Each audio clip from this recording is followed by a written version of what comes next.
You still have a choice. Leave now, or stay, and I will make your life a nightmare until you wish you hadn't." Sergeant Dylan Vischer stepped closer. His badge caught the morning sun as his eyes moved slowly across Grace Keener's house like he was already measuring it for demolition. His mouth curved into something that wasn't a smile, just enough to show he meant every word.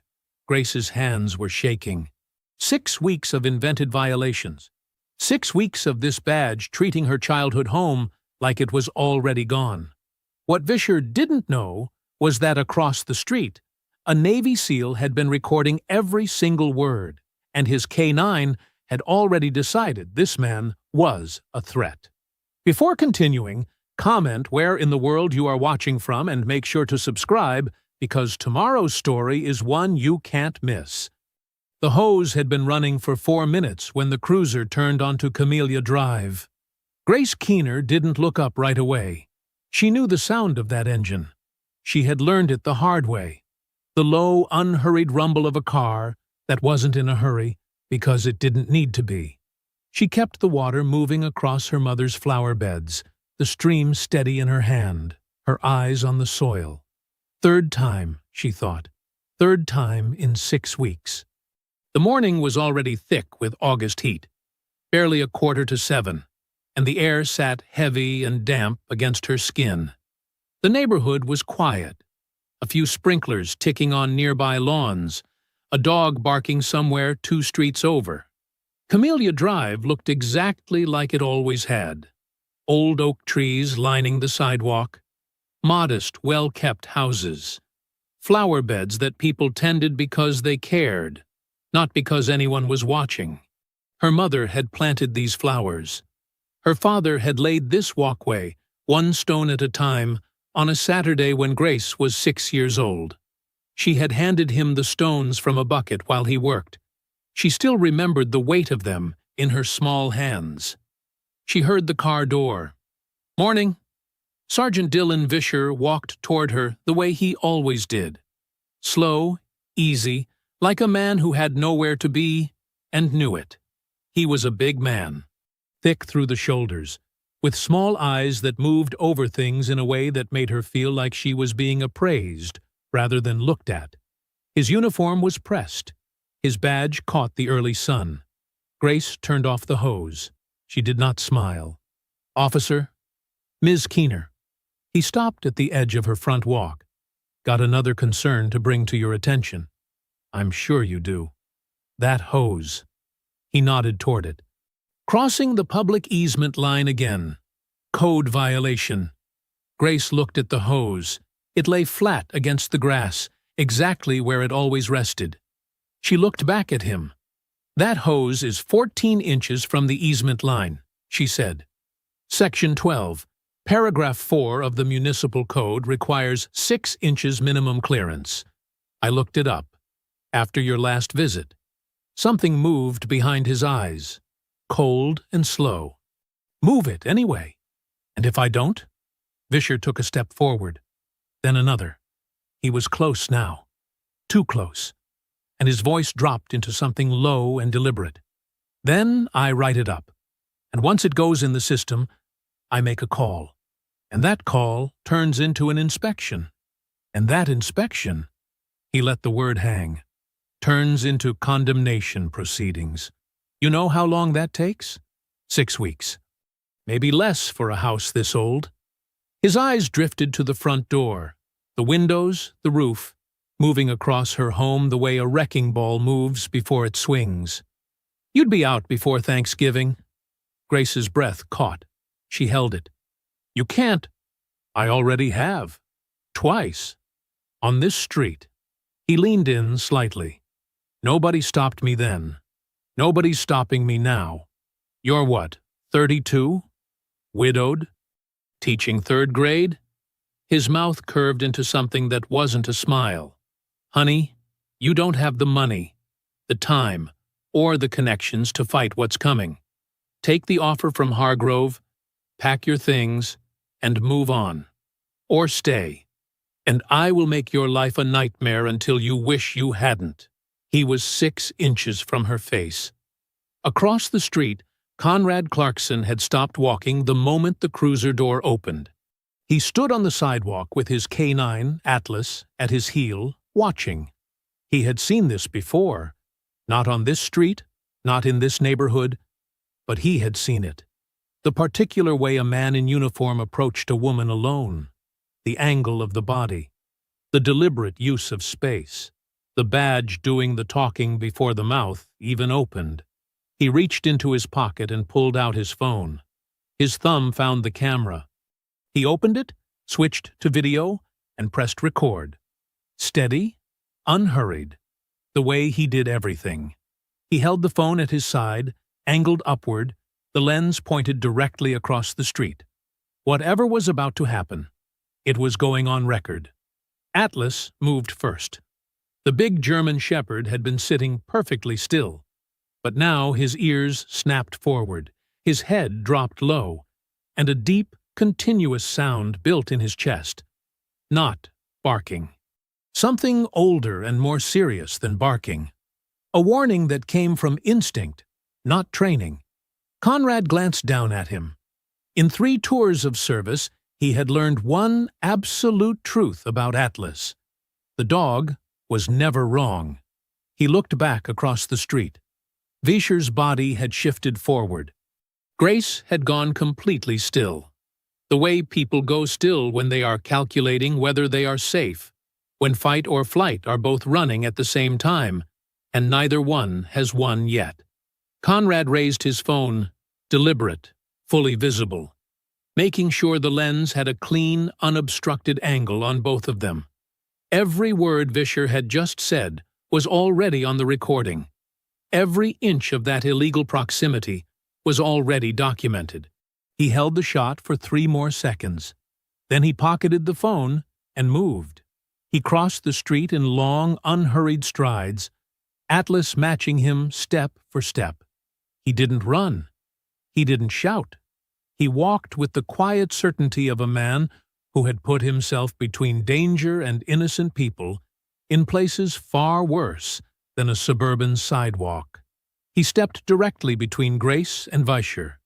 Not aggressively, not dramatically. He simply placed his body there, calm, immovable, a wall that had decided where it stood. Atlas sat at his heel and fixed his gaze on Vischer without blinking. Vischer stepped back. 1 step. Involuntary. Conrad looked at him with an expression that was not angry, not threatening, just completely, utterly serious. He said nothing for a moment. He let the silence do its work. Then, quietly, "I think you're done here." Vischer's jaw tightened. His eyes dropped briefly to Atlas, who had not moved, had not looked away, and showed absolutely no intention of doing either. Then back up to Conrad. Something shifted in Vischer's expression. The performance slipped, just for a second. And what was underneath it wasn't confidence. He straightened, adjusted his belt, looked past Conrad to Grace. "You think about what I said." He turned and walked back to his cruiser. Slow, deliberate, still trying to own the moment he had just lost. The door closed. The engine turned over. The cruiser rolled away. Grace let out a breath she hadn't realized she was holding. Her hands were shaking. She looked at the man standing beside her, this stranger who had just stepped into the middle of her life without being asked. Conrad turned to her. His expression was steady, even. "You all right?" She looked at him. Then at Atlas, who had finally, only now, relaxed his gaze and settled back on his haunches. "I don't know yet," she said honestly. Conrad gave a single nod, like that was a fair answer. Then he reached into his pocket and held up his phone between them, the screen still showing the video timestamp, still running. "He won't know I have this," Conrad said quietly. "Not yet." Grace stared at the phone, then at him. For the first time in 6 weeks, the shaking in her hands began to slow. The school day was the longest one Grace could remember. She stood in front of 23 third graders and taught them about community. What it meant, why it mattered, how neighborhoods were built by people who decided to stay. She used her best teacher voice. Steady, warm, present. Inside, she was anything but. Vischer's words had followed her through every hour of the day, settling into her chest like something with weight. You don't have the money, the time, or the connections. She had replayed the scene 100 times between morning circle and afternoon dismissal. The way he had leaned in, the way his eyes had moved across her house like he was already measuring it for something else. And then Conrad. The phone already raised, already recording, before he ever set foot on the street. She had seen the timestamp on that screen. He hadn't started recording when things got bad. He had started recording the moment Vischer got out of the car. That meant he had been watching before she even knew she needed a witness. She didn't know what to make of that, but she hadn't been able to stop thinking about it. She pulled into her driveway at 4:20 p.m. and sat in the car for a moment. He had shown her the phone that morning, the screen still running, the timestamp climbing, and said quietly, "He won't know I have this. Not yet." Then he had gone back across the street, and she had gone inside, and the day had swallowed her whole before she'd had a chance to breathe. She had his name. She had his words. She had the image of that timestamp burned behind her eyes. What she didn't have yet was the full picture. What exactly the recording had caught. How much of it was usable. Whether it was enough to mean anything at all against a man with a badge and apparent connections to people with money. She got out of the car and crossed the street before she talked herself out of it. Conrad opened the door on the second knock. He didn't look surprised. He stepped aside without ceremony, and Atlas moved back to make room, tail low and easy. "I want to see it," Grace said. "All of it. That's why I left the light on," he said simply. She followed him to the kitchen. A laptop sat open on the counter, already loaded. The video paused at the first frame. She could see herself on screen, standing in her front yard, hose in hand, Vischer's cruiser visible at the edge of the frame. Conrad hit play and said nothing. She watched in silence. Hearing it was different from living it. In the moment, her whole body had been occupied with holding herself together, keeping her voice level, keeping her feet planted, managing the fear that Vischer clearly intended for her to feel. She hadn't been able to fully absorb it while it was happening. Now she absorbed all of it. Every word. The condemnation threat. "You'd be out before Thanksgiving." The moment he leaned in, the particular, deliberate cruelty of Honey, "You don't have the money, the time, or the connections." Her own stillness on screen. She could see now what she had only felt then. The frozen quality of a person calculating whether they are safe. Then Conrad entering the frame. The way Vischer's body shifted back, just one step, just one, but unmistakable. A man who had been entirely comfortable, suddenly not. When it ended, she realized her arms were crossed tight against her chest. She uncrossed them deliberately. "That's all admissible?" she asked. "One-party consent state," Conrad said. "Everything on that recording is legal." She exhaled slowly. "How much of that is enough to—" "On its own?" He was honest about it. "Enough for a formal complaint. Not enough to guarantee anything happens to him." He turned to face her fully. "Has he done this before? To you? Specifically?" And so she told him. All of it. The 6 weeks of harassment. The 3 invented violations. The 2 neighbors who had already sold under pressure, including Miss Evelyn next door, who had lived on Camellia Drive longer than Grace had been alive. The rumor that Hargrove Development had a city official in their pocket. She told him about her parents building their lives in this house, about her father signing it over to her before the wedding. She told him about Jonas, briefly. just enough for Conrad to understand what this house was. Not property, not an asset, continuity, proof that her family was here, belonged here, and could not simply be erased. Conrad listened without interrupting once. When she finished, he was quiet for a moment. Then, filing a complaint tomorrow routes directly to Chief Herter. He'll warn Vischer by noon. One recording isn't enough to survive that. He looked at her steadily. But one recording is a start. We keep building. We. She noticed the word. So did something in her chest.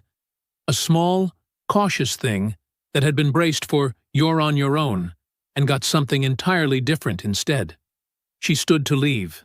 At the door, she paused. "Why did you start recording before you even crossed the street?" she asked. "You didn't know what was going to happen." Conrad looked at her evenly. "I knew enough," he said. Grace nodded once and walked back across the street to her house. The evening air sat warm and still around her. She went inside and stood in her parents' kitchen for a long moment. For the first time in 6 weeks, the fear in her chest had something next to it. It felt a little like fighting back. Grace was back across the street by 7:15 Thursday morning. She had spent Wednesday night the same way she'd spent most nights lately, lying awake in the quiet house, staring at the ceiling, thinking. But this time, the thinking had a different quality to it. Less circular. More like planning. By the time the sun came up, she had a list of questions in her head, and no patience left for waiting. She knocked twice. Conrad opened the door already dressed, coffee in hand, Atlas at his side. He looked at her the way he always seemed to look at her, like her arrival was simply the next logical thing. "Come in," he said. They sat at his kitchen table, plain and functional, nothing on it except 2 mugs and the quiet between them. Grace wrapped both hands around her coffee and looked at him directly. "I need to understand the plan," she said. "Not the outline, the actual plan." Conrad nodded, like that was the right question to start with. He explained it simply. Vischer was not operating alone. That much was already clear from the Hargrove connection, which meant a single complaint against a single officer would get buried fast. Chief Herter would receive it, flag it for Vischer, and by the next morning there would be a counter-narrative ready. An accusation of misconduct against a police sergeant needed weight behind it. Multiple documented incidents, a visible pattern, evidence that could not be quietly set aside. "So we build the record first," Grace said. "We build the record first," Conrad confirmed. "You keep your routine exactly as it is. Nothing changes. You water the flowers, you go to work, you come home. Normal. I walk Atlas at 6 every morning and again in the evenings. Nobody thinks twice about a man walking his dog." He paused. "But I'm always watching." Grace was quiet for a moment. "How long?" "However long it takes him to show himself again." His voice was even. "Men like Vischer don't stop. That's the one thing working in our favor." She nodded slowly. Then she looked down at her mug, and something shifted in her expression. Something quieter and heavier moving up from beneath the practical conversation. "Can I tell you something?" she said. "About the house." "Go ahead." So she told him.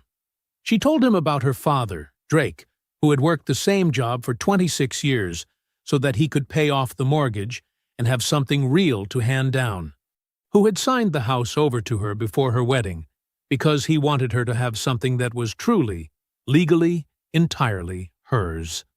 Something that couldn't be taken away by circumstance or bad luck or the wrong year. She told him about her mother's garden, the same flower beds Vischer had used as his excuse 3 times now, and how her mother had spent 20 years learning every plant by name. Then she told him about Jonas. Not much. Just enough. She told him that Jonas had stood on this porch the first time she brought him home and looked at the street and said, "This is your armor, Grace. You understand that?" This is the thing that holds you up. She told him that Jonas had been gone 18 months now, taken in a car accident on a Tuesday afternoon while she was teaching multiplication tables, and that she had learned to live with that the way you learn to live with any wound, carefully and with constant attention to where it hurt.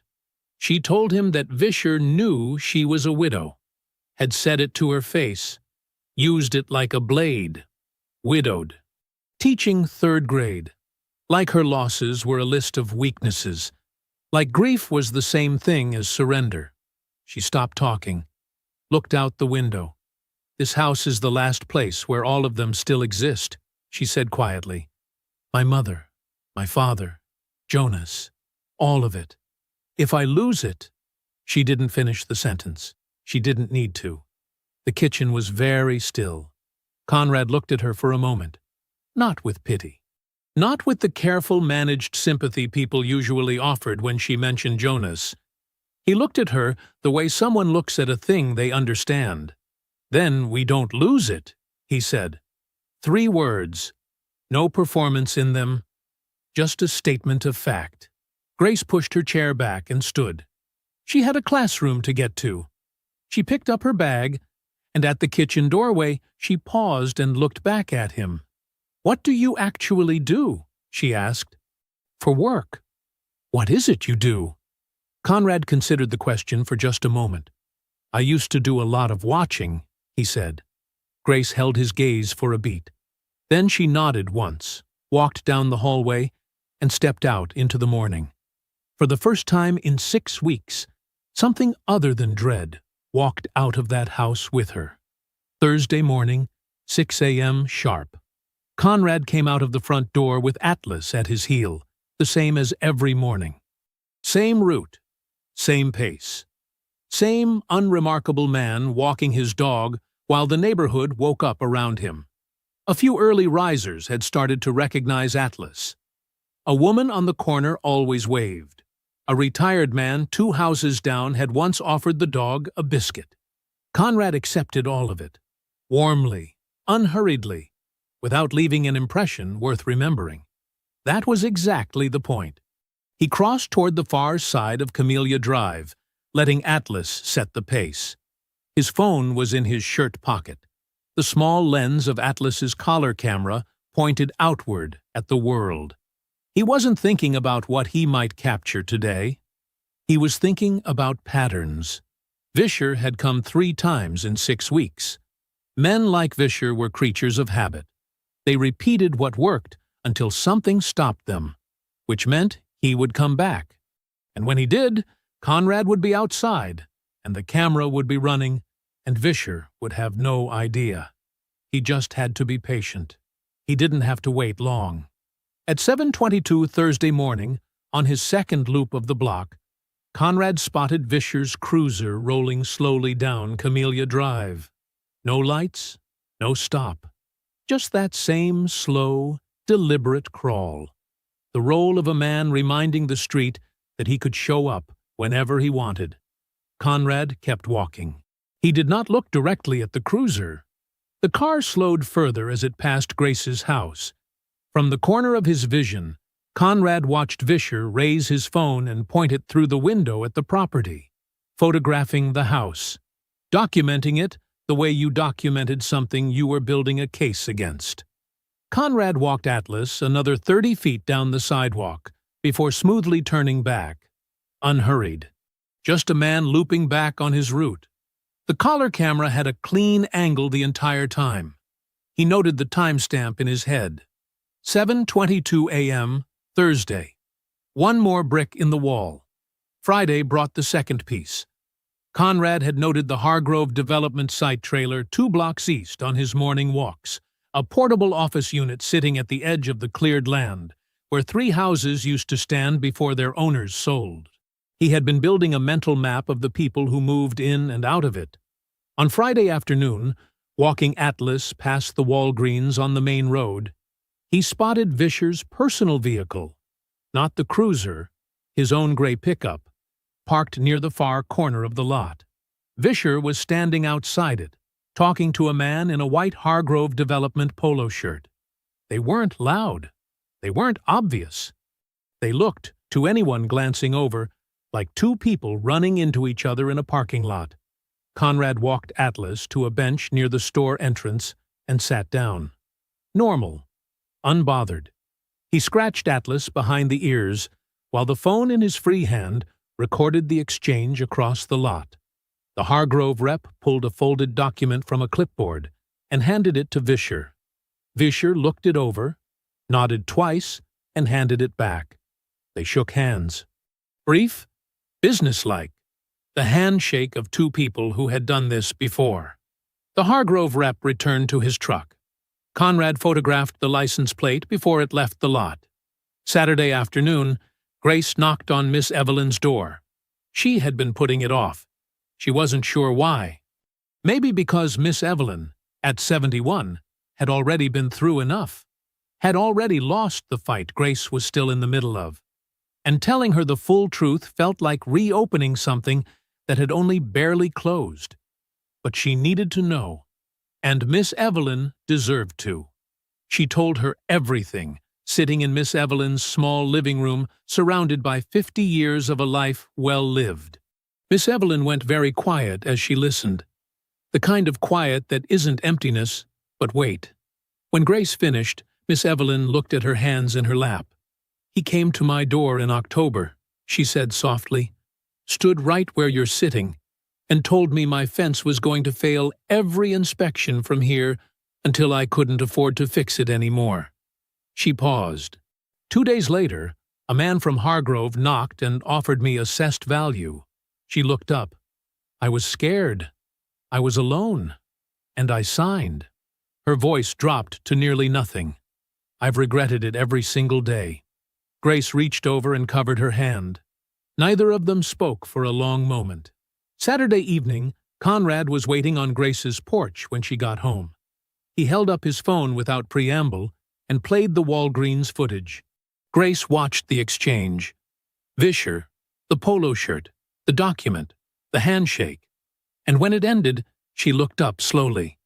That man, she said, the one from Hargrove. Her voice was steady but tight. He came to Miss Evelyn's door. Conrad nodded. We have a pattern now, he said. 3 documented contacts. A direct coordination meeting. A clear connection between Vischer and Hargrove. He held her gaze. But we need one more piece before this goes anywhere. Something that ties the whole thing together. Grace looked at her house. The flowers, the porch, the blue door. Then we get it, she said. She went inside, sat at the kitchen table in the quiet. Let herself think, carefully and without rushing, that this just might work. Sunday morning came in quietly. Grace was at the kitchen table with her coffee and a stack of lesson plans. The back door opened to let in what little breeze the morning offered. The house was peaceful in the way it only was on Sundays. No alarm, no rush, just the slow tick of the old clock in the hallway and the birds working the oak trees outside. Her phone rang at 8:14. She glanced at the screen. Her father. She picked up, smiling. Hey, Dad. Grace. His voice stopped her cold. Drake Keener had a voice built for reassurance. Deep, steady. The voice of a man who had talked her through every hard thing since she was old enough to have hard things. She had never once heard it sound the way it sounded right now. Tight, controlled, frightened underneath. What happened? She said. I just got off the phone with the City of Maplecrest Code Enforcement Office. He paused, and she could hear him choosing his words carefully, the way he did when he was trying not to alarm her, while being unable to hide that something was very wrong. They said a formal inspection request was filed on your property. Under my name, using my phone number. Another pause. Grace, I didn't file anything. I never called anyone. Someone used my information. She set down her coffee mug. They scheduled it for next Monday, he said, and they flagged it. They specifically flagged it as a potential condemnation assessment. The kitchen was very still. Condemnation. She knew what that word meant in plain language. She had been a homeowner long enough to know. Condemnation meant a city-appointed inspector walked through your home looking for violations. Enough violations, and the property went on an abatement list. And once it was on that list, she was already dialing Conrad before her father finished the sentence. He was at her door in 4 minutes. She let him in, and he sat down at the kitchen table with his laptop without being asked, already moving, already working the problem. Grace sat across from him and pulled up the city's code enforcement page on her own phone while she relayed everything her father had told her. Conrad typed the name of the assigned inspector. Then the firm, Crane and Associates, LLC. He found it in under 3 minutes. "Look at this," he said, and turned the laptop toward her. Crane and Associates was a private inspection firm operating under a city subcontract. Standard enough on the surface. But the firm's registered business address was a suite in the same building as Hargrove Development Group's regional office. 3 of Crane and Associates' last 5 municipal contracts had been awarded within 60 days of Hargrove breaking ground in the corresponding neighborhoods. The connection wasn't hidden. It just hadn't been looked for. "If their inspector cites enough violations," Conrad said, his voice flat and precise, "the city places the house on a municipal abatement list. From there, Hargrove submits an acquisition offer at assessed value, not market value, assessed. And the city—" He stopped. Let her finish the thought. "Forces the sale," she said. "Forces the sale." Grace put the phone down on the table. She sat very still, looking at nothing, while the full shape of it settled over her. This wasn't Vischer showing up with invented code violations and intimidation tactics. That had been the warning shot, the pressure designed to make her sell willingly. This was what came next, when she didn't. This was the machinery behind the man.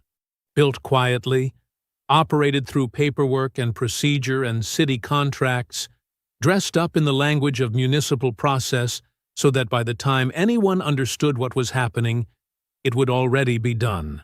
They had filed a complaint under her father's name. They had forged his information. They had used the identity of a 58-year-old man who had spent half his life paying off this house so that his daughter would always have somewhere safe to stand. She felt something move through her then. Not panic, not grief, something hotter than both.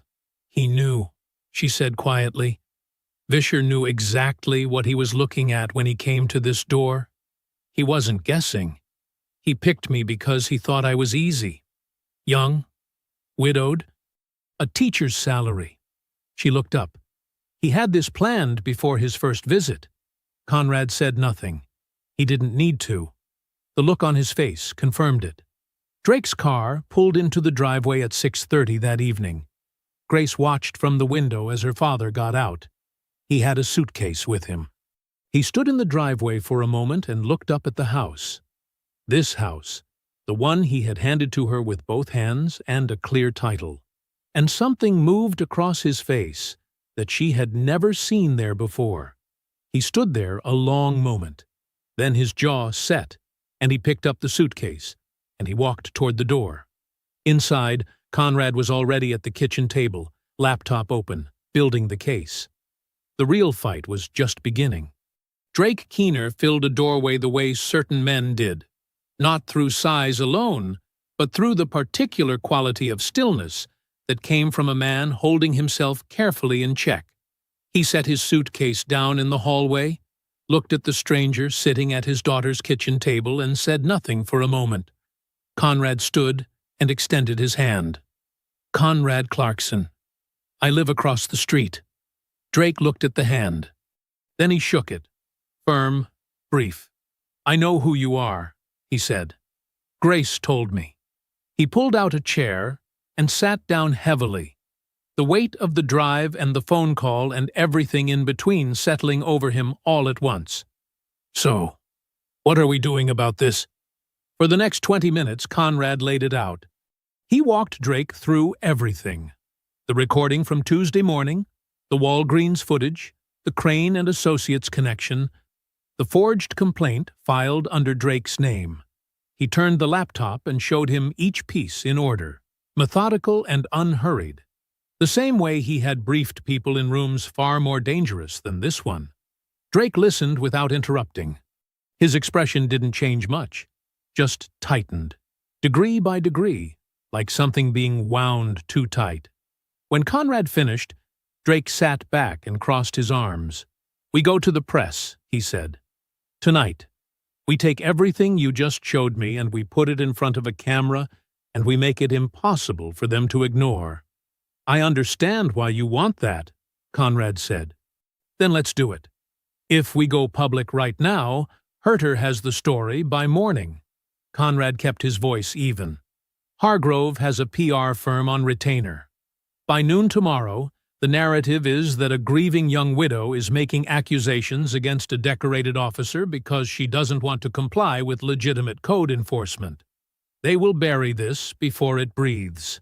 He paused. "We have evidence of a pattern. We don't yet have the thread that ties the whole conspiracy together in a way no one can explain away. We go now. We lose." Drake's jaw was tight. "My daughter has been targeted in the home I gave her. They used my name, my phone number." He leaned forward. "You're asking me to sit on that.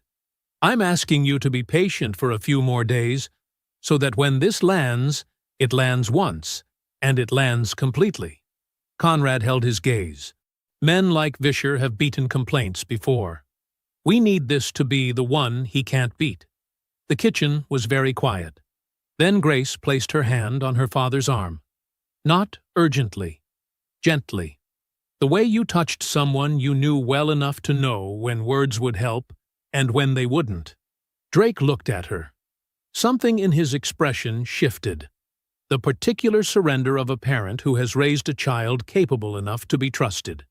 "Okay," he said quietly. "Okay." Conrad picked up his phone. He scrolled to a contact he had stored under a single initial, O, and typed a brief, careful message.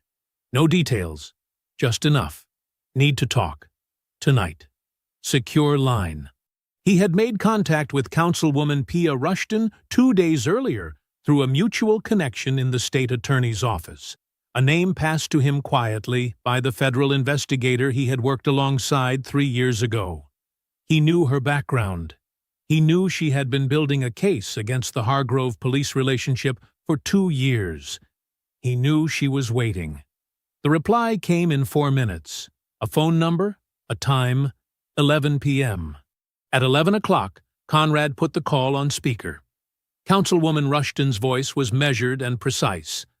The voice of a woman who had spent decades choosing her words in rooms that were not always on her side.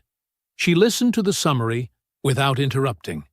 When Conrad finished, there was a brief silence. "I've been building toward this for 2 years, she said. "I have circumstantial connections, political patterns, community testimonies. What I don't have is documented, specific, provable misconduct with paper behind it." Another pause. "If what you're describing is as solid as you're telling me, we can take this to my contact at the state attorney's office. But I need the full package. Everything. Nothing partial. Nothing preliminary. They will only move once." "Understood," Conrad said. "Give us a few more days."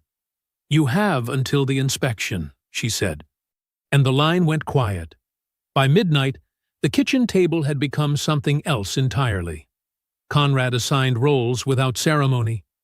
Drake would formally document the fraudulent complaint filed under his name. Dates, the call record, a written statement. Grace would compile a complete timeline of every Vischer interaction, every violation notice, every witness. Councilwoman Rushton would prepare the legal framework in the background. Conrad would continue surveillance. 6 days until the inspection. Drake looked at the table. The notes, the laptop, the 2 people sitting across from him who were not willing to let his daughter lose what he had spent a lifetime building for her. and something in his face settled. Not calm, exactly. Something more like resolve. "All right," he said. "Let's get to work." Monday morning, Conrad drove to the Maple Crest Police Department alone. He had told Grace and Drake over breakfast that this was a necessary step, not because he believed it would work, but because the record needed to show they had tried. If this case ever went in front of a judge or a federal investigator, the paper trail mattered. Every door they knocked on, every process they followed, every formal channel they attempted and were turned away from, all of it became part of the story. He parked, walked in, and asked for the Internal Affairs Division. The officer at the front desk, young, careful, professionally blank, directed him down a hallway to a small office with a frosted glass window. Conrad sat across from a sergeant named Briggs, laid out a written complaint with precise, documented language, and submitted it with 2 supporting video files transferred to a department-issued USB drive. He was polite. He was specific. He used dates, times, and direct quotes. Briggs accepted the complaint, signed the receipt, and told Conrad he would be contacted when an investigator was assigned. The whole thing took 11 minutes. Conrad drove home knowing exactly what would happen next. The call came at 2:47 that afternoon. A department administrator informed him that his complaint had been received, logged, and assigned to an investigator.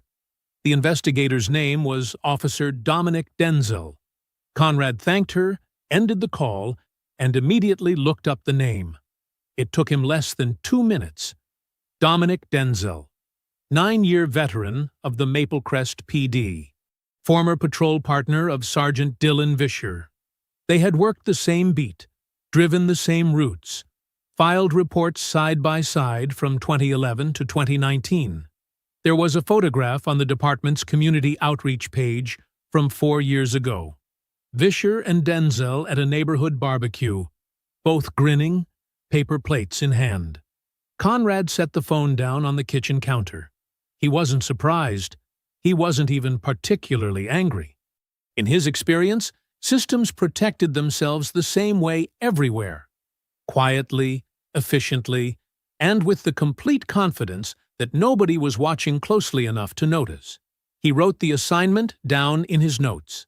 Date, time, investigator name, prior relationship to subject. Every detail documented. Then he moved on. Grace had spent her lunch break on the phone.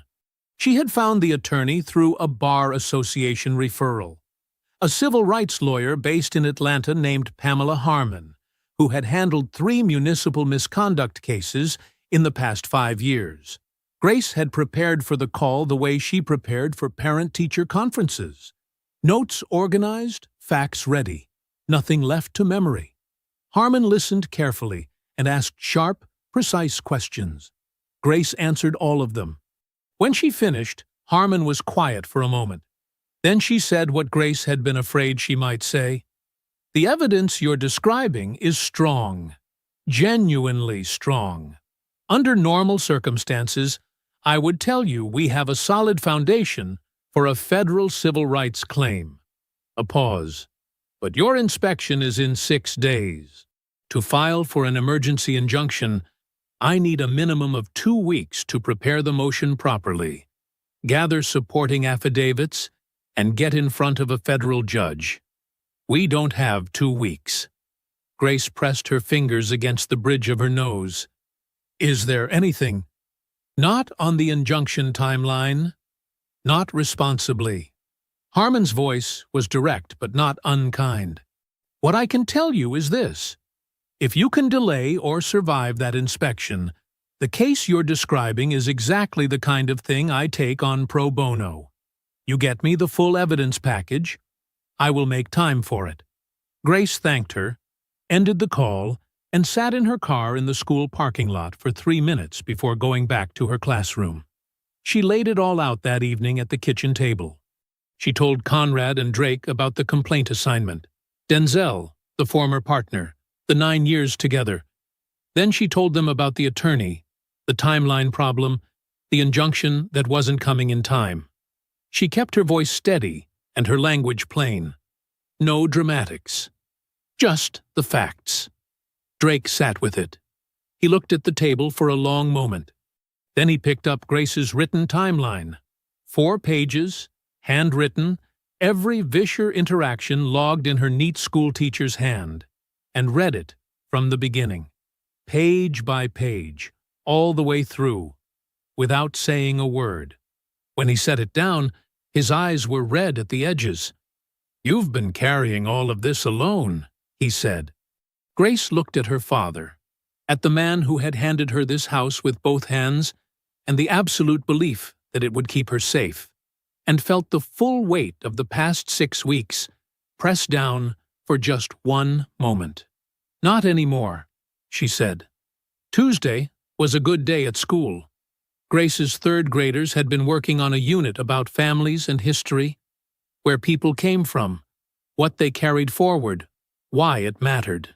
She had spent the morning listening to 8-year-olds describe their grandparents' houses, their family recipes, the things that got passed down.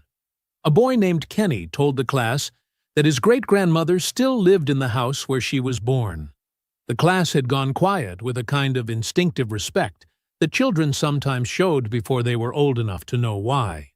Grace had stood at the front of the room and smiled, and felt it move through her like a blade. She got home at 4:30, still carrying the feeling. The brochure was in her mailbox, glossy, full color, folded into thirds like a real estate flyer, like something you'd find at an open house. The front read, "Maple Crest Commons, a new vision for community living." Beneath that, a photograph of a sleek modern building against a bright blue sky. Grace stood at the mailbox and looked at it. Then she carried it to the front porch and unfolded it. The inside spread was a bird's-eye rendering of the completed development. She could see the whole thing from above. Clean lines, identical roof lines, a courtyard in the center with ornamental trees that would never grow in this climate.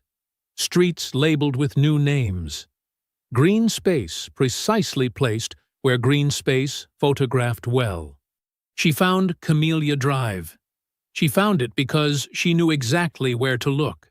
The slight curve of the road, the oak trees along the left side, the intersection at the far end. She traced the familiar shape of it with her eyes, the way you traced something you had known your whole life. Her house was not there. Miss Evelyn's house was not there. The 2 lots sat inside the development's footprint as smoothly as if nothing had ever stood on them. No acknowledgement, no asterisk, just clean, unbroken lines where 30 years of living used to be. She and Miss Evelyn had been removed from the map as completely and casually as you might erase a pencil mark. Grace sat down on the front steps. She sat there for a long time. She thought about her mother kneeling in the dirt of these flower beds on a Saturday morning with her gardening gloves and her old radio playing gospel from the kitchen window. She thought about her father on his hands and knees laying the front walkway, stone by stone, while a 6-year-old Grace handed him pieces from a bucket and felt useful. She thought about Jonas standing on this porch in the early evening light, looking out at the street and saying, "This is your armor, Grace. You understand that?" She looked at the rendering again. Then she folded it carefully, went inside, sat at the kitchen table and graded her papers. All of them. Every page. She wrote her comments in the margins in her neat, deliberate hand. "Good thinking, Kenny." "Nice work, Aaliyah," because 23 children were coming back to her classroom tomorrow morning, and they deserved a teacher who showed up fully. She did not tell Conrad about the brochure that night. She didn't need to. She already knew what it was. It wasn't information. It was a message. We have already decided. You are already gone. She went to bed early and slept better than she had in weeks. Something had settled in her. Something cold and certain that lived on the other side of fear. Wednesday morning, Conrad walked his usual route. He turned east toward the Hargrove site, 2 blocks from Camellia Drive. The cleared land sat open and raw, the topsoil stripped back, a portable site trailer parked along the edge. 2 workers were moving materials near the trailer. Conrad had walked past this spot 11 times in the past 2 weeks. He knew both faces by now. The bigger one, a broad man in his late 40s with a gray work shirt and the permanently tired look of someone who had been doing physical labor since before it was fashionable, was always first to arrive and last to leave. Conrad had heard someone call him Ray. He slowed as he passed, letting Atlas drift toward the grass strip along the trailer's edge.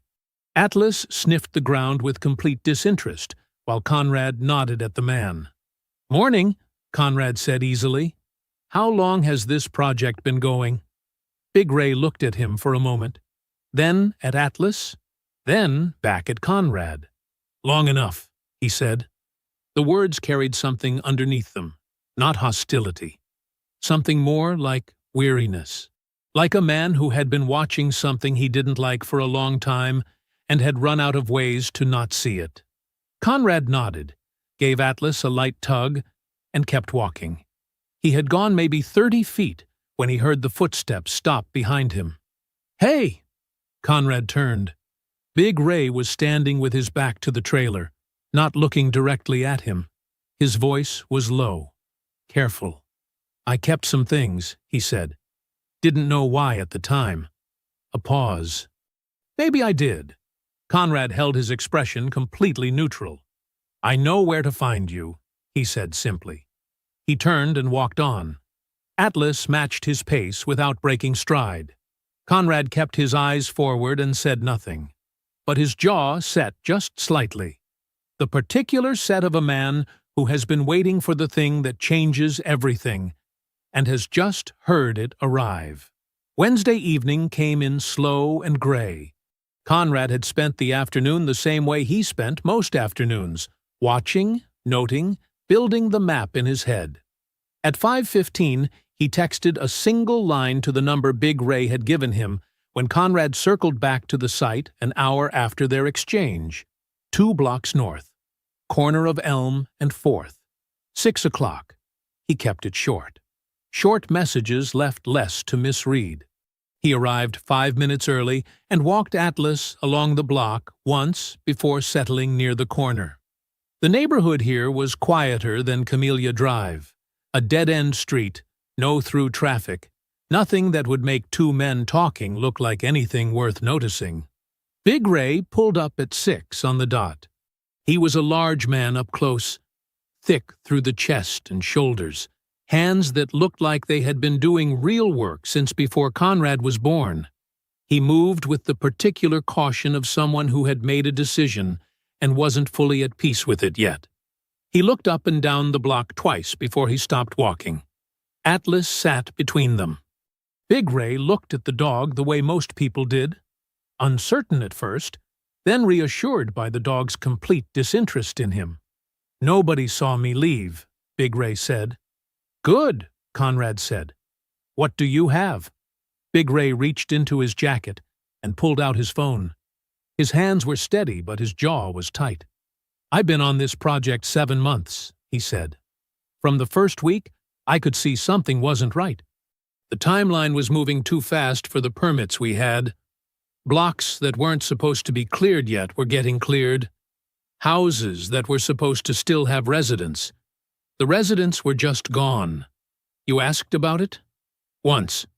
He looked at Conrad evenly. Once was enough. He opened his email app and handed the phone over. Conrad read slowly and carefully, the way he had been trained to read documents in the field. Not for impression, but for specifics.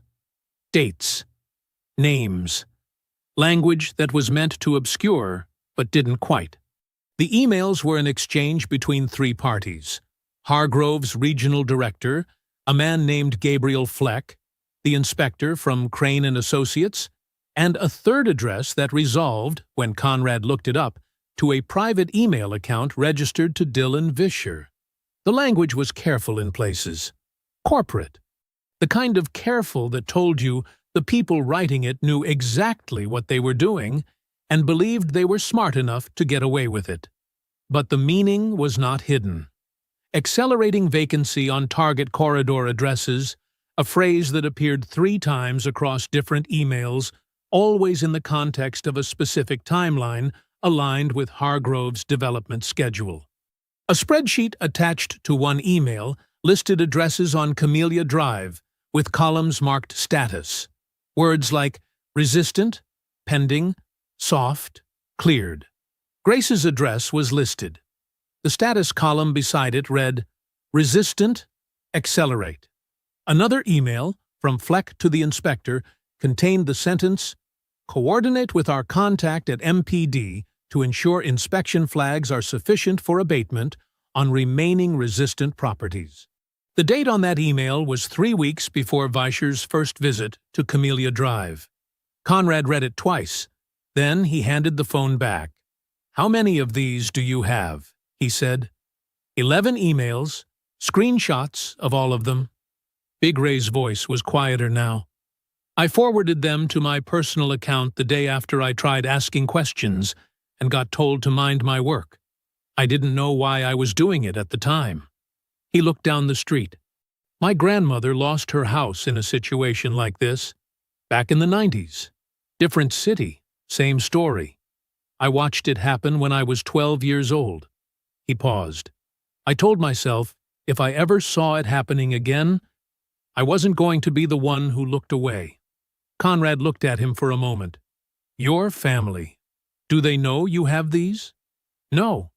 "Is there anyone at Hargrove who might know you kept copies?" Big Ray thought about it. "I don't think so. I was careful." "You're going to need to stay careful," Conrad said. "Don't talk to anyone at the site about this. Don't change your routine. Don't give anyone a reason to look at you." Big Ray nodded. Conrad photographed all 11 emails on the spot, methodical and thorough.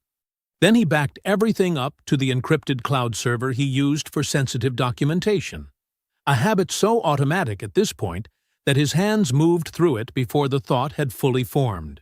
He added a second backup to a server with a different provider. Then a third copy, sent encrypted to a recipient address only he controlled. Whatever happened next, these emails were not going anywhere. That night, Conrad laid it all out on Grace's kitchen table. He turned the laptop to face her and Drake, and walked them through the emails one by one. The names, the language, the timeline, the spreadsheet with their address marked resistant. He kept his voice even and plain. Just the facts, in order, without editorializing. Drake read the words accelerate beside his daughter's address, and went very still. Grace read the email from Fleck to the inspector. Ensure inspection flags are sufficient for abatement on remaining resistant properties. And something behind her eyes went quiet and hard. She reached out and touched the screen, her finger resting just below the date stamp. 3 weeks before he first came to my door, she said. He was already assigned to me. Conrad nodded. He called Councilwoman Rushton's secure line from the kitchen table, put it on speaker, and read her the key passages. There was a silence on the other end that lasted several seconds. Then, "Get me the full package. I'll have my contact at the state attorney on the phone by morning." The kitchen was quiet after the call ended. Drake sat back in his chair.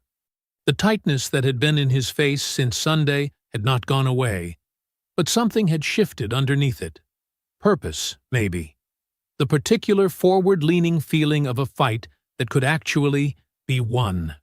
Grace sat at the table, the same table where she had eaten every important meal of her life, and let herself cry. Not from fear, not from grief, from the very specific, overwhelming relief of someone who has been holding their breath for weeks and has finally been given permission to exhale. Her father reached across the table and covered her hand with his. Neither of them said anything. They didn't need to. Thursday had been a good day. That was the part that made it worse. The state attorney's office had confirmed receipt of Councilwoman Rushton's preliminary briefing. The civil rights attorney, Harmon, had called Grace at lunch to say she had reviewed the email chain summary and was clearing her schedule.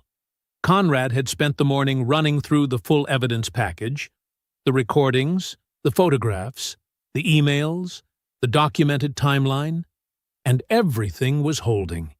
Everything was solid. For the first time since Sunday, the kitchen table felt less like a war room and more like a place where they might actually win something. They had dinner together that evening, the three of them. Drake made his late wife's chicken and rice, the recipe he kept in his head because writing it down had always felt unnecessary. They ate and talked about something other than Vischer for 40 minutes. Grace laughed once, genuinely, fully, at a story her father told about the drive down, and Conrad watched them and said little and seemed content with that. It was the last peaceful moment of the night. Conrad's phone rang at 9:04 p.m. He looked at the screen. Big Ray. He answered immediately. What happened? Big Ray's voice was not the steady, careful voice from Wednesday evening. It was tight and fast and stripped of everything except fear. My truck, he said. Someone broke into my truck last night. My phone is gone. The work phone and my personal one. Both gone. I came home an hour ago and tried to get into my laptop, and it had been wiped. Remotely. Everything on it. Gone. Conrad stood up from the table. Grace and Drake went quiet instantly. Are you at home right now? Yeah, I'm here. Stay there. Don't go back to the site tonight. Don't contact anyone from Hargrove. Conrad kept his voice level and deliberate. Is your family with you? A pause. My wife. My son. Keep them close. I'll be in touch within the hour. He ended the call. The kitchen was completely silent. He told them plainly and quickly, no softening. Big Ray's phone, the phone with the original email screenshots, was gone. The laptop wiped. Someone had moved against their witness, which meant someone at Hargrove, or connected to Hargrove, knew that Big Ray had talked. Drake's chair scraped back. They know what we have. They know someone talked, Conrad said. They don't know about the backups. They don't know what we've already passed to Rushton's contact. He held Drake's gaze. The emails are safe. 3 separate encrypted servers. None of them accessible from anything Big Ray owned. He had backed everything up before showing anyone. The moment Big Ray had handed him that phone on Wednesday, Conrad had treated it the same way he treated intelligence documents in the field. Copy first. Distribute to secure locations. Assume the original will be compromised. It was not caution. It was habit.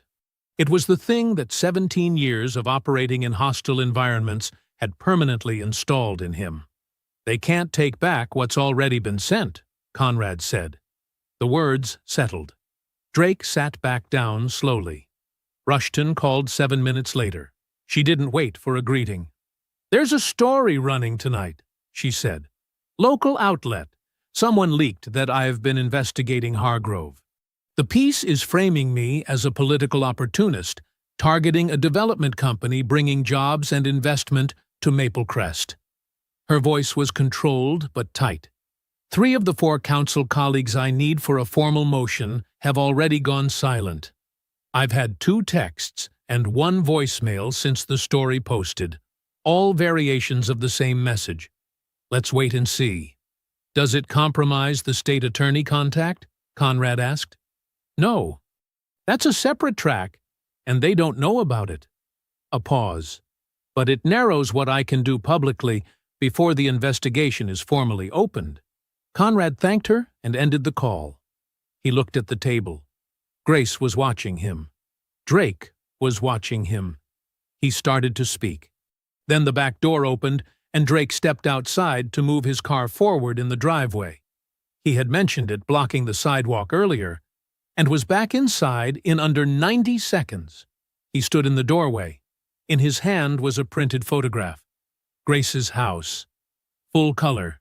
Taken from the street. sharp and clear. Across the front of it, stamped in heavy red ink, "Condemned." "All 4 tires," Drake said. His voice was very quiet. "All 4. Grace took the photograph from her father's hand. She looked at it for a long moment, at her house on that piece of paper, at the red words stamped across everything her family had built, and the room around her went absolutely silent, in a way that had nothing to do with sound. She did not shake. She did not cry. She went still in the way Conrad had noticed once before. Not paralysis. Something colder and more deliberate than that. She set the photograph down on the table. "They know where my father parks his car," she said evenly. "They know who's been coming and going. They have been watching this house." She looked up. Her eyes were dry and completely clear. "They are not trying to scare me anymore. They are trying to make me feel like it's already over." She looked at the photograph one more time. "They picked the wrong house." Conrad held her gaze for exactly 1 second. Then he opened his laptop. Drake went to bed at 11. He had held up well. Better than most would have, Conrad thought. But the slashed tires and the photograph had taken something out of him that dinner and determination couldn't fully replace. Grace had walked him to the guest room, come back to the kitchen, and sat down across from Conrad without a word. The house was quiet. Just the two of them and the low hum of the refrigerator and Atlas, asleep in the corner with his chin on his paws. Conrad closed his laptop. He looked at her directly, the way he rarely did, the full, unguarded kind of looking that he usually kept rationed, and said, "I need to tell you something about who I am." Grace set down her coffee. "Okay." He didn't frame it dramatically. He never did anything dramatically. "I'm a Navy SEAL," he said. "You knew that part. What you don't know is what I specifically did." He paused, choosing the words the way he chose everything, deliberately, without waste. "For the last 4 years of my service, I ran a 6-man unit. Our job wasn't combat operations. It was intelligence documentation in denied environments." She looked at him steadily. "What does that mean?" "It means we went into places where powerful people were doing corrupt things and believed they were untouchable. Places where anyone who tried to build a case against them had already failed. Our job was to document what was happening in a way that couldn't be dismantled, even when the targets knew someone was watching, even when they were actively trying to destroy the evidence." He looked at her evenly. "I have done this in conditions that make Maplecrest look like a Sunday afternoon." The kitchen was very still. "The night Big Ray called," Conrad continued, "you watched me not panic. I need you to understand why." He turned the laptop back toward her and opened a file. Inside were folders, dated and labeled, each one a layer of the case they had been building. "The moment Big Ray showed me those emails on Wednesday evening, I treated that phone as a compromised asset. I backed up every email to an encrypted cloud server before I left the corner of Elm and 4th. Then a second server, different provider, different country. Then a third copy, sent encrypted to a secure address only I control." He paused. "Big Ray's phone is gone. His laptop is wiped. It doesn't matter. I had already moved everything before I walked home." Grace stared at the screen, then at him. "You assumed they would come for it," she said. "I assumed they would try. They always try." He leaned back slightly. "Every conversation of consequence in this kitchen has been recorded on a secondary device. Everything I passed to Councilwoman Rushton went through a channel that isn't traceable to this address. I shared nothing in writing that could be intercepted and used against us." He said it plainly, without self-congratulation. Just facts. "I have been running this as an operation from the morning I crossed that street, because that is the only way I know how to do it." Grace was quiet for a long moment. Then she said, "Show me the rest." Conrad reached down and unclipped the small rectangular device from Atlas's collar. He set it on the table between them. It was barely larger than a matchbook. Matte black, weatherproof, with a wide-angle lens no bigger than a shirt button. "Atlas has worn this on every walk since my first week here," Conrad said. "It's a military working dog body camera. Standard equipment from my unit. Wide angle, high definition, full audio." He pulled up a folder on the laptop and opened it. "Every conversation Vischer has had on Camellia Drive for the past 2 weeks, including the exchange with the Hargrove representative that I was too far away to fully hear, Atlas was within 20 feet of. Ground level. Clean angle. Continuous recording." He played 30 seconds of footage. Vischer's voice filled the quiet kitchen. Clear, unhurried, explicit. The Hargrove representative's response. The document exchanging hands. Every word. Grace watched the screen without moving. When it stopped, she looked at Atlas. The big dog was still asleep in the corner, one ear twitching slightly at the sound of his own recording. His collar lay on the table between them, small and unremarkable, carrying everything they needed. She looked back at Conrad. "You were ready for this," she said. Not a question. "I was ready for them to try," he said quietly. "There's a difference." Grace looked at the folders on the laptop, at the collar on the table, at the man across from her who had crossed a street on a Tuesday morning and quietly, methodically built an architecture of accountability around her house, while she was at school, teaching other people's children. "Why?" she said. "You could have just filed a report, handed over the first recording. You didn't have to do all of this." Conrad was quiet for a moment. He looked at the table. Then out the dark window toward Camellia Drive. When he spoke, his voice was low and without performance. "I have spent 17 years protecting people in places where the system had already failed them," he said. "I know what it looks like when the machinery turns against someone who did nothing wrong." He paused. "And I know what it costs when nobody does anything about it." He looked at her. "I wasn't going to be the one who looked away." The kitchen held that for a moment. Then Grace nodded once, slow and certain, the nod of someone who has just understood something fully and completely, and reached out and picked up the collar from the table. She turned it over once in her hands, set it back down carefully, like something that deserved to be treated with respect. "Okay," she said. "What do we do tomorrow?" Nobody slept much Thursday night. Conrad had been at the kitchen table until past 2, running through the evidence package one final time, not looking for holes, exactly, but pressure testing it the way he pressure tested everything, asking himself what a good defense attorney would attack first, what a sympathetic journalist could misread, what a compromised investigator might try to dismiss.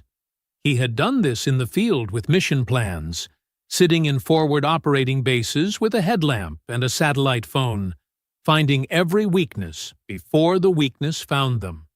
By 2:30, he was satisfied. By 6, he was dressed and at the table again, with coffee, a legal pad, and a list of names. Grace came downstairs at 6:15. She looked at him, looked at the legal pad, and without a word went to make a second pot of coffee. Drake appeared 20 minutes later. Nobody talked about sleeping. Nobody talked about the photograph. They all understood, without saying it, that last night was last night, and this morning was something else entirely. "Sit down," Conrad said. "Both of you. We have 36 hours. He walked them through it methodically, the legal pad in front of him, each move numbered and sequenced. "Everything has to happen today," he said, "before end of business Friday. Not Saturday. Not Sunday morning. Today. Because we need the legal and federal mechanisms to activate over the weekend so that by Monday morning, when Crane's inspector shows up at this address, he has nowhere to go." He tapped the first item on the list. The evidence package goes to a federal civil rights investigator named Roy Carver.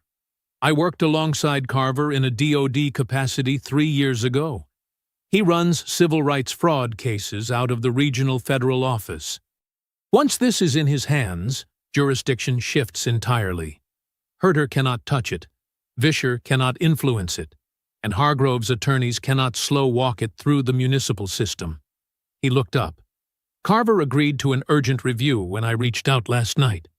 Drake leaned forward. You called him last night? After everything that happened?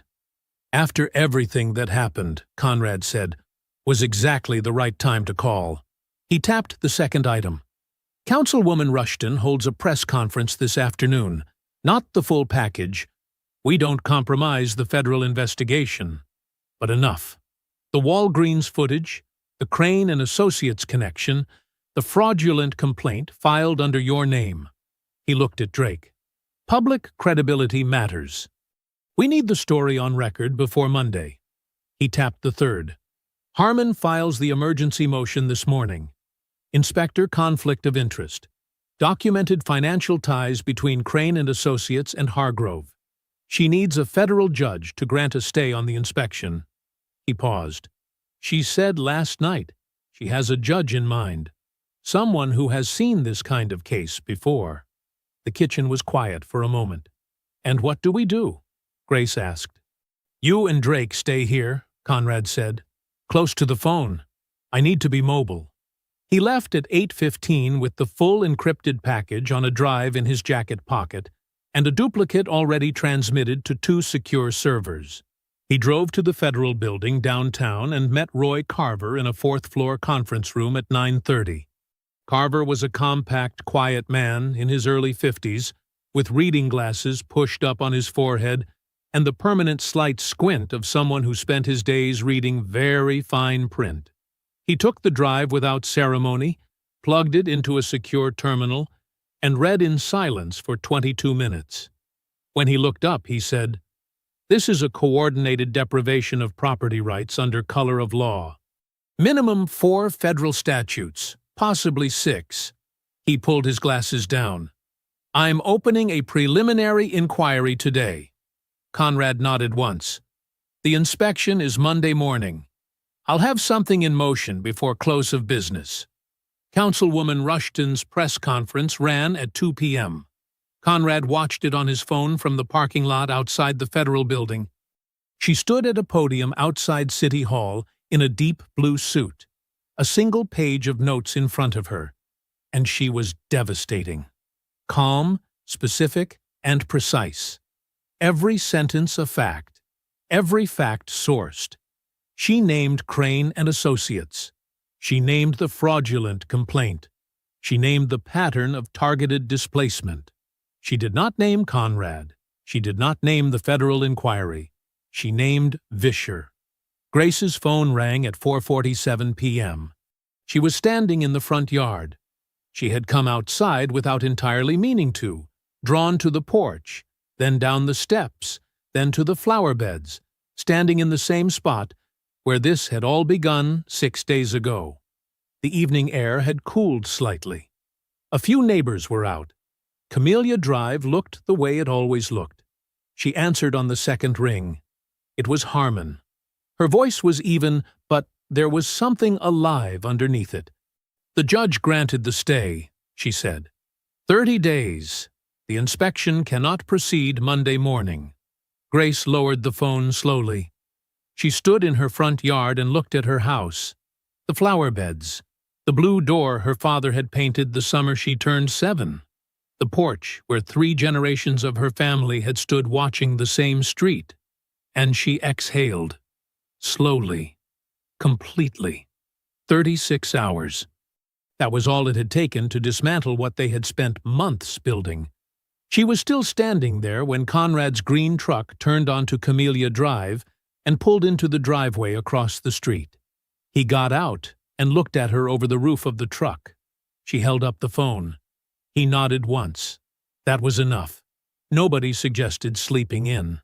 By 7 Monday morning, all 3 of them were dressed and downstairs. Drake made coffee without being asked. Grace sat at the kitchen table with her hands wrapped around her mug and said very little. Conrad stood at the front window, watching the street the way he had watched 100 streets before this one. Patiently, with the particular stillness of someone who understood that waiting was not the same as doing nothing. The inspection had been scheduled for 9 a.m. The stay was in place. The inspector had no legal authorization to proceed. On paper, this morning should have been simple. But Conrad had not survived 17 years of operating in dangerous places by trusting that things on paper stayed that way. So they waited. At 8:40 a.m., his phone buzzed. A text from Roy Carver. 2 words. Moving now. Conrad looked up. It's happening. 2 unmarked federal vehicles pulled up in front of the Maple Crest Police Department at 8:43 a.m. They parked without ceremony. No lights, no announcement.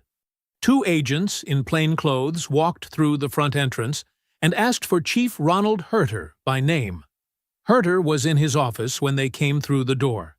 He was a large man who had spent 30 years carefully constructing the appearance of authority. The pressed uniform, the commendations on the wall, the particular way he sat behind a desk that suggested the desk existed to hold him up rather than the other way around. He looked at the 2 people standing in his doorway and at the federal credentials in their hands, and something in his face went very still. They handed him a letter. He read it standing up. Then he sat down. The letter outlined the scope of a federal civil rights investigation into a coordinated conspiracy to deprive Maple Crest residents of property rights under color of law. It named Hargrove Development Group. It named Crane and Associates. It named the fraudulent complaint filed under Drake Keener's information. And it named Sergeant Dylan Vischer, who was to be placed on immediate administrative leave, effective that morning, pending the outcome of the federal inquiry. Herter read it twice. Then he made a decision in under 60 seconds. The decision was not complicated. Ronald Herter had built his entire career on one foundational principle: never be the last man standing in a burning building. He had not protected Vischer because he believed in him. He had protected him because Vischer had been useful and the risk had seemed manageable. The risk was no longer manageable. He reached for his phone. He did not call Vischer. He called his department's public affairs office. The Crane and Associates inspector arrived on Camellia Drive at 9:02 a.m. He drove a white company truck with the firm's logo on the door. He turned onto the street slowly, clipboard visible on the passenger seat, moving toward Grace's address with the unhurried confidence of a man arriving to perform a routine task. He got 3 houses down before he saw the unmarked vehicles parked 2 blocks ahead, near the intersection. Federal plates, 2 men in plain clothes standing beside them, making no effort to be inconspicuous.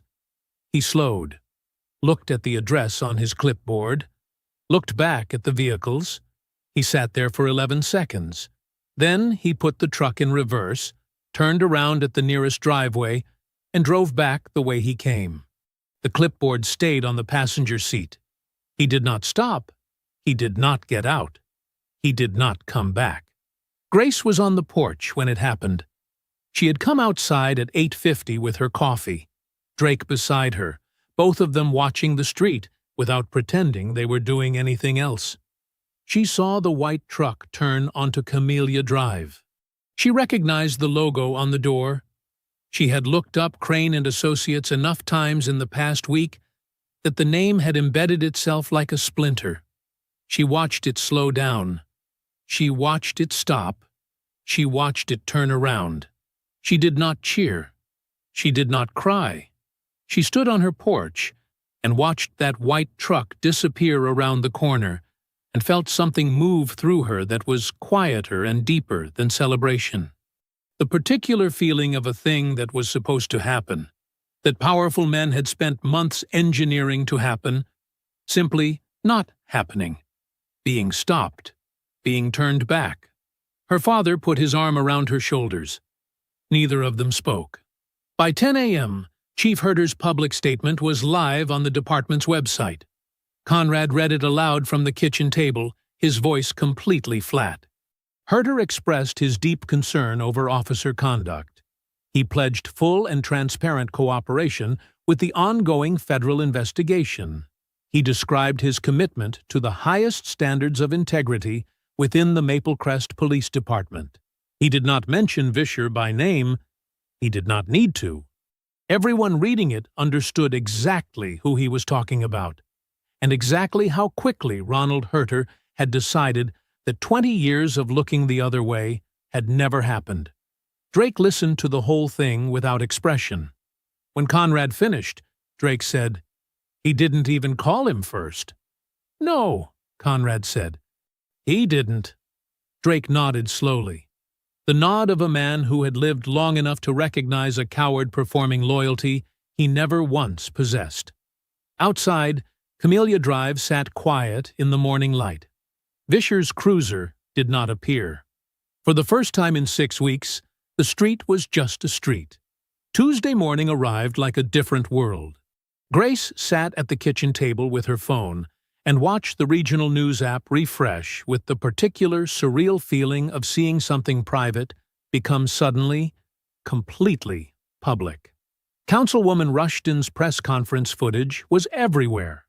Local news sites, regional affiliates, 3 different social media platforms. The story had grown legs overnight. By 7 a.m., it had been picked up by 2 statewide outlets. By 8, a national civil rights organization had issued a statement of support.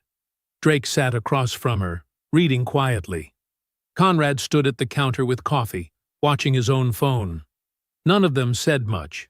There was a particular kind of silence that came after a long fight started turning. Not celebration exactly. More like the careful, almost disbelieving act of watching something you had worked for become real. Gabriel Fleck, Hargrove Development Group's regional director, resigned at 11:47 Tuesday morning. The company released a statement through their PR firm. Carefully worded, heavy with phrases like, "does not reflect our values," and "committed to ethical business practices," that managed to throw Fleck completely under the bus, while mentioning Hargrove's community investment record 4 times in 6 paragraphs. Conrad read it, set his phone down, and said nothing. Grace read it and felt something crystallize in her chest. The cold, clarifying recognition of watching people who had operated with total impunity suddenly move very fast to protect themselves. Hargrove's stock dropped before noon. Investors did not wait for details. The word federal in a press release had a way of making money move. By Tuesday afternoon, the city had formally terminated Crane & Associates' municipal subcontract, pending review of the firm's practices. The inspector who had turned his truck around on Camellia Drive Monday morning, whose name was now in 3 separate news stories, found his professional licenses flagged for review by the state licensing board. He had not spoken publicly. His attorney had issued a brief statement advising that he was cooperating with investigators. Big Ray's attorney, arranged through the civil rights firm, confirmed that afternoon that his client was under formal witness protection protocols and that any attempt at retaliation would be added to the federal complaint. Then the detail emerged that changed the temperature of everything. It came through Carver's office, passed to Councilwoman Rushton, who called Grace directly at 2 p.m. During the execution of a federal search warrant on Vischer's department records, investigators had found a document. A list. Handwritten on standard notebook paper, folded into his desk drawer beneath a departmental manual. It contained the names and addresses of 14 homeowners on the Hargrove Development Corridor.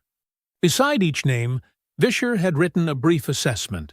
Notes on age, household composition, employment, whether the owner had legal representation, whether they had family nearby. The list was a targeting document, a vulnerability map. Each person on it had been selected because Vischer had determined they were least likely to fight back. Beside Grace's name, in his handwriting, were 7 words, New widow. No legal background. Should be easy. Councilwoman Rushton read it to her over the phone. Grace sat very still at the kitchen table and let those 7 words settle over her. She thought about the first morning Vischer had come to her door, how he had looked at her, how he had calculated the angle of his approach before he ever opened his mouth. He had not arrived at her house as a police officer responding to a complaint. He had arrived as a predator who had done his homework. She had been a name on a list, a vulnerability score, an asset to be acquired. She looked at her father across the table. He had heard it too. She had put the call on speaker without thinking. Drake's face was absolutely still. He was looking at the table and breathing very carefully. "Dad," she said quietly.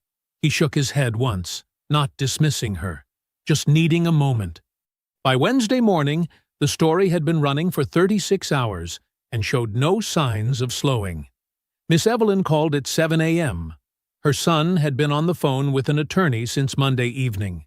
The sale contract on her house had not yet closed, and with the Hargrove investigation now federal, the attorney had moved successfully to freeze the transaction. Miss Evelyn's house was not gone. Not yet. Maybe not at all. The civil rights firm called Grace at 8. They were taking all Camellia Drive displacement cases on contingency. Every homeowner who had been targeted. Every fraudulent complaint. Every manufactured inspection. All of it. She walked into her classroom at 8:40.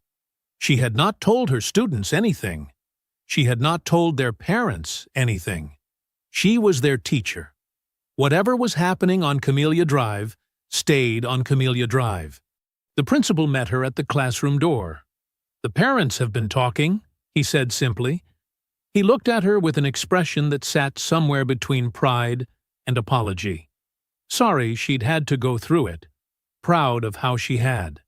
"I hope this is all right." He opened the classroom door.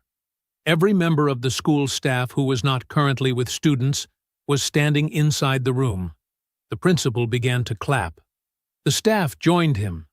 23 third graders, who did not fully understand what they were clapping for, but understood that their teacher had done something that mattered, clapped loudest of all. Grace stood at the front of her classroom. She did not hold it together. She did not try very hard to. Kenny, the boy who had told the class about his great-grandmother's house, looked up at her from the front row with the straightforward sincerity of an 8-year-old and said, "Are you okay, Ms. Keener?" She laughed and wiped her eyes and told him she was better than okay. She meant it completely. 3 weeks later, the mornings were different. Not dramatically. Not in any way that would be obvious to someone passing through. The street looked the same. The oak trees, the sidewalks, the modest, well-kept houses sitting in the early September light. But the quality of the quiet had changed. It was no longer the quiet of people holding their breath. It was the quiet of people who had exhaled. Miss Evelyn was on her porch by 7 most mornings now, coffee in hand, watching the neighborhood the way she had watched it for 30 years before fear had driven her inside. Her son had made 3 phone calls and a same-day drive from Birmingham the week after the federal inquiry opened, and the sale contract, not yet closed, still sitting in escrow, had been rescinded. The house was hers. It had always been hers. Now the paperwork reflected that again. 2 doors down, the Hargrove brochure that had appeared in mailboxes up and down the street had been replaced, in several windows, with small hand-lettered signs. Some said, "Not for sale." One, in Miss Evelyn's front window, said simply, "We are still here." Grace saw the green truck before she heard anything. She was at the kitchen window with her coffee, a Saturday habit, unhurried, no alarm, no lesson plans, when she noticed Conrad's front door open. He came out carrying a box, set it in the truck bed, went back inside, came out with another. She set her mug down. She had known this was coming. His shoulder was healed, had been healed for 2 weeks. if she was being honest about what she'd observed.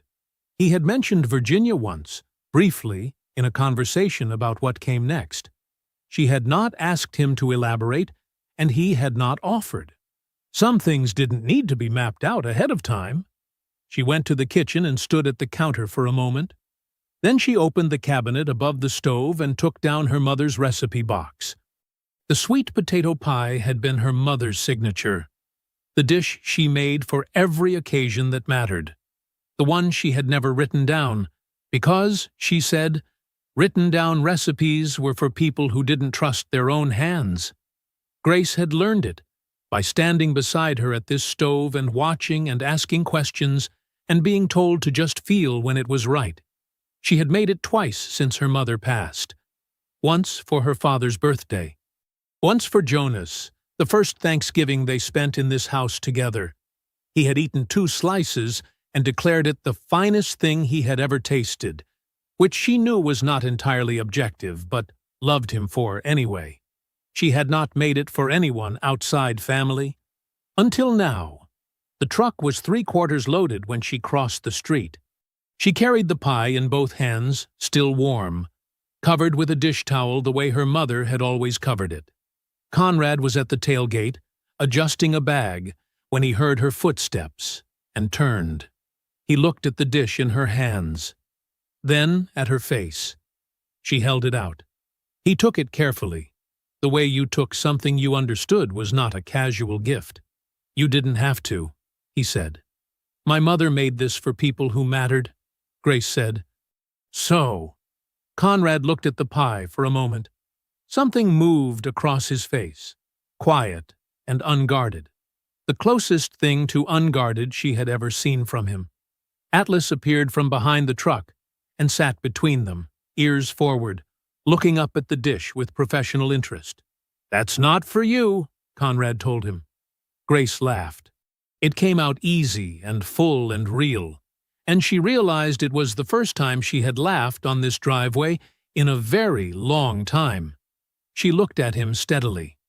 My mother used to say that a house is just wood and brick until people love it into something real. She glanced back at Camellia Drive, at the flower beds, the blue front door, Miss Evelyn raising her coffee cup from the porch next door in a small, unhurried salute. I used to think that was just something Mom said. She looked back at Conrad. Thank you for seeing what it was worth. Conrad held her gaze. He didn't deflect it, didn't minimize it, didn't reach for a modest answer. He simply received it, the way a man received something he had genuinely earned and knew it. Take care of it, he said quietly. Always have, she said. He loaded Atlas into the passenger seat. The big dog settled immediately, chin dropping toward the window, ears relaxed for the first time in weeks. Conrad closed the door and stood beside the truck for a moment, his hand resting on the roof, looking across at the house on Camellia Drive. Still standing? Flowers still in the beds. The blue front door catching the early morning light the way it had caught it every morning for 30 years. He nodded once. Then he got in, started the engine, and pulled away from the curb. Atlas barked once as the truck reached the end of the street, sharp, clean, proud. And then they turned the corner and were gone. Grace stood in her driveway and watched until there was nothing left to watch. The street settled back into its Saturday morning quiet around her. A sprinkler ticked somewhere. A child on a bicycle wobbled past the oak trees. Miss Evelyn raised her coffee cup again from the porch next door, and Grace raised an invisible one back. She turned and looked at her house. The walkway her father had laid stone by stone. The flowers her mother had tended for 20 years. The porch where Jonas had stood in the evening light and called this place her armor. All of it still here. All of it still standing. All of it still hers. She walked up the front path, pushed open the blue door, and went inside. Justice, when it finally comes, doesn't always announce itself. Sometimes it crosses the street, asks if you're ready, and stays until the work is done. If you enjoyed the story, leave a like to support my channel and subscribe so that you do not miss out on the next one. On the screen, I have picked 2 special stories just for you. Have a wonderful day.